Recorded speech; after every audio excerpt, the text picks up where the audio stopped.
भारत का संविधान दुनिया का सबसे विस्तृत, सुंदर और अनोखा संविधान है। ये ऐसे भावनाओं के साथ बनाया गया है जो समानता, बंधुता और राष्ट्र एकता को बल देती है। आज जो मैं यहाँ खड़ी होकर अपनी बात कर रही हूँ, यह शक्ति हमें हमारे संविधान ने दी है। हमें गर्व है कि हमारी पार्टी के स्वर्गीय मुलायम सिंह जी और हमारी पार्टी के अध्यक्ष श्री अखिलेश यादव जी हमेशा संविधान के मूल्य की रक्षा की और सामाजिक न्याय के लिए संघर्ष किया। हमारे देश में हर नागरिक, चाहे जाति या धर्म कोई भी हो, खुद को सुरक्षित और शामिल महसूस करता है। लेकिन आज के दिन हमें यह सोचने की ज़रूरत है कि क्या हम संविधान के आदर्शों के अनुसार चल रहे हैं। 2014 से पहले भारत धर्मनिरपेक्षता, समानता और न्याय के प्रतीक था। 2014 से पहले सभी सरकारों ने संविधान का आदर किया था, लोकतंत्र, धर्मनिरपेक्षता को सुरक्षित रखा। पिछले 10 वर्षों से जब से एनडीए सरकार सत्ता में आई, इस सरकार ने संविधान की संस्थाओं पर निरंतर आघात करना जारी रखा। विकास के वादे पर विनाश की एक अंतहीन कथा रखी है। सरकार की नीतियां एक धर्म और प्राथमिकता देकर धर्मनिरपेक्षता को कमजोर कर रही है। असहमति जताने वाली को देशद्रोही कहा जाता और उनके खिलाफ हिंसा या धमकी को सही ठहराना आर्टिकल 19, आर्टिकल 21 सीधा उल्लंघन है।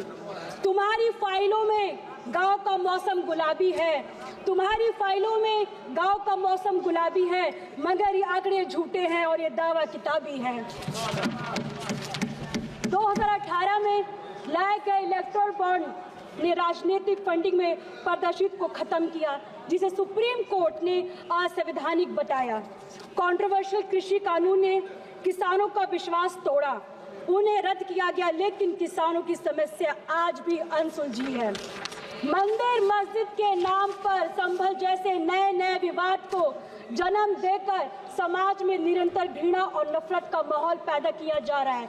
मगर मैं कहना चाहूंगी, सत्ता में बैठे लोगों ने ये कैसा हिंदुस्तान कर दिया, सत्ता में बैठे लोगों ने कैसा हिंदुस्तान कर दिया, बेजान इमारतों को हिंदू मुसलमान कर दिया। स्वतंत्र संस्थानों और मीडिया को दुरुपयोग किया जा रहा है। दलित की बेटी का अपहरण होना, उनका रेप कर दिया जाना, उनके शव को पुलिस द्वारा रात को पेट्रोल डालकर जला दिया जाना, उनके घरों में आग लगाई दिया जाता, सभी घटनाएं 70 वर्ष के बाद भी हो रहा है। यूपी सरकार ने ESM लागू कर हड़ताल पर रोक लगाया है। राज्य में कोई भी कर्मचारी आज 6 महीने तक हड़ताल नहीं कर सकता है।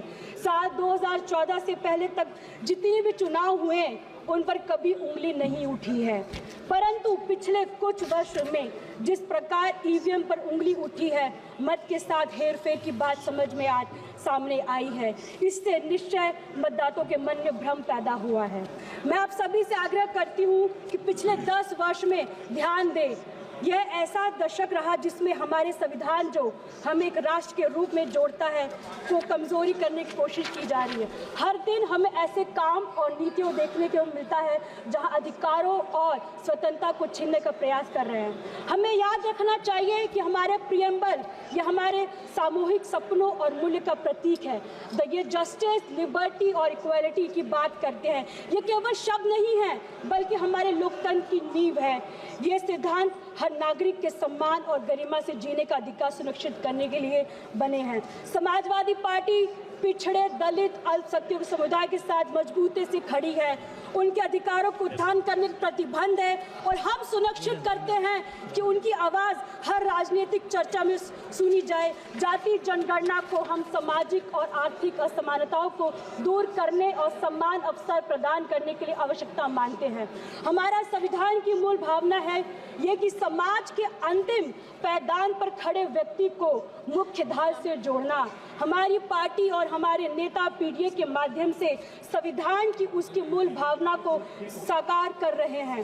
भारत का संविधान हमें देता है संदेश, भारत का संविधान हमें देता है संदेश, हम सब बाद में सबसे पहले हमारा देश। जय भीम, जय समाजवाद। Thank you.